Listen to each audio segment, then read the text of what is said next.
Hi everyone, welcome back to my YouTube channel. आपकी friend doctor Pooja Rawal आज आपसे infertility के ट्रीटमेंट ऑप्शंस के बारे में डिस्कस करने आई है। लास्ट वीडियो में हमने इनफर्टिलिटी के कॉजेस को डिस्कस किया था।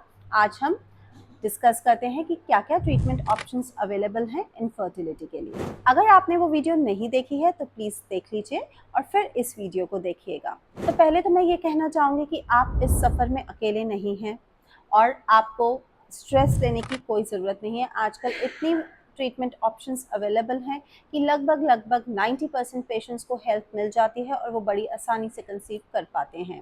तो हम ट्रीटमेंट ऑप्शंस पे चलते हैं। अब पहले तो ये जानना ज़रूरी है कि इनफर्टिलिटी का कारण क्या है। तो कुछ मोटे मोटे बेसिक कारण और उनके ट्रीटमेंट ऑप्शंस मैं आपसे डिस्कस करती हूँ।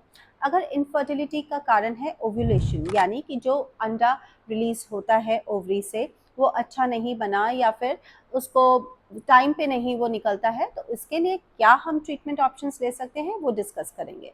ओव्यूलेशन की अगर गड़बड़ होती है तो हम आपको ओव्यूलेशन इंडक्शन की कुछ ड्रग्स देते हैं, जिसमें लेट्रोजोल या क्लोमिफेन साइट्रेट हम आपको दे सकते हैं। और फिर हम आपकी फॉलिकुलर मॉनिटरिंग करते हैं, जिसमें हम देखते हैं कि आपका अंडा कब रिलीज़ हो रहा है, वो कैसा बन रहा है, और आपको सजेस्ट करते हैं आप अपने पार्टनर के साथ उस टाइम में रहिए और इंटरकोर्स करिए।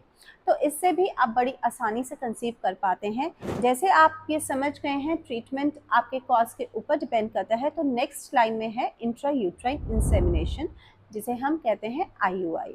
यदि स्पर्म्स का काउंट कम है और औरत की योनि में जो सर्वाइकल म्यूकस है वो स्पर्म्स को एंटर नहीं करने देता, तो इसका सोल्यूशन है आईयूआई। इस प्रोसीजर में हम स्पर्म्स को वॉश करके यूट्रस के अंदर इंजेक्ट करते हैं, जिससे जो अंडा फेलोपियन ट्यूब से, यानी जो एग फेलोपियन ट्यूब से आता है, वहाँ फर्टिलाइजेशन होती है और एम्ब्रियो बन सकता है।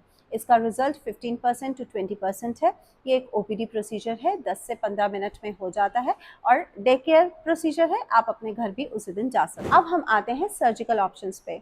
अगर आपकी ट्यूब्स ब्लॉक्ड हैं तो हम उसके लिए एक प्रोसीजर करते हैं, डायग्नोस्टिक हिस्टोलैप्रोस्कोपी, जिसमें ट्यूब्स में नीचे से पानी डाल के उन्हें खोलने की कोशिश की जा सकती है और लैप्रोस्कोपी के जरिए देखा जा सकता है कि इनफर्टिलिटी का कारण क्या है। दूसरी चीज़, अगर आपके बच्चेदानी में अंदर पॉलिप है या फिर कोई फाइब्रॉइड है तो उनकी भी सर्जरी से उन्हें रिमूव किया जा सकता है और आपके प्रेग्नेंट होने के चांसेस इससे बढ़ जाते हैं। लाइफस्टाइल चेंजेस आप क्या कर सकते हैं जिससे आप जल्दी जल्दी कंसीव करें। आपको अपना वेट कम करना है। अगर आपका वेट ज़्यादा है, एक्सेस में है, तो आपको उसको घटाना है। आपने 30 मिनट्स वॉक डेली करनी है। आपने अपने लाइफ में जो स्ट्रेस है उसको हटाना है। जो भी हॉबी आपको अच्छी लगती है आपने उसमें इंडल्ज करना है। कैफ़ीन, अल्कोहल, स्मोकिंग से आपने दूर रहना है। कैफ़ीन, अल्कोहल, स्मोकिंग, ये बात मैं आप दोनों पार्टनर्स के लिए कह रही हूँ, ना कि सिर्फ फीमेल के लिए। छोटे छोटे चेंजेस आपकी प्रेगनेंसी के चांसेस बढ़ा सकते हैं। और अब जो ट्रीटमेंट ऑप्शन मैं डिस्कस करने जा रही हूँ वो है आईवीएफ, यानी इन विट्रो फर्टिलाइजेशन।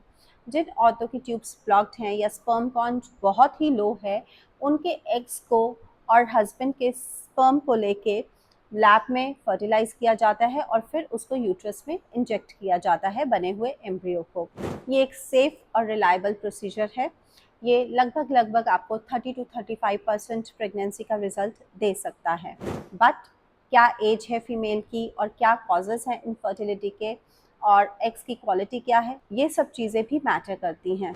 हम कुछ केसेस में फर्टिलिटी को बूस्ट करने के लिए फोलिक एसिड, विटामिन डी और एंटीऑक्सीडेंट्स का भी यूज़ करते हैं। इनफर्टिलिटी एक मेडिकल कंडीशन ही नहीं है, ये स्ट्रेसफुल जर्नी भी है, स्पेशली फॉर फीमेल्स। सोसाइटी का प्रेशर, लेडीज़ के सवाल कि आप कब कंसीव करोगे, ये बहुत इमोशनली ब्रेक डाउन कर देता है, स्पेशली फीमेल्स को। तो आप इस बर्डन को मत झेलिए और प्लीज़ आप ये याद रखिए, you are not at all alone. और आजकल हम लोगों का जैसा लाइफस्टाइल चल रहा है, एवरी 6 और 7 couple is facing the same problem और सब ट्रीटमेंट से पॉसिबल है and you will be able to conceive in a very short duration. तो stay tuned, stay happy and enjoy.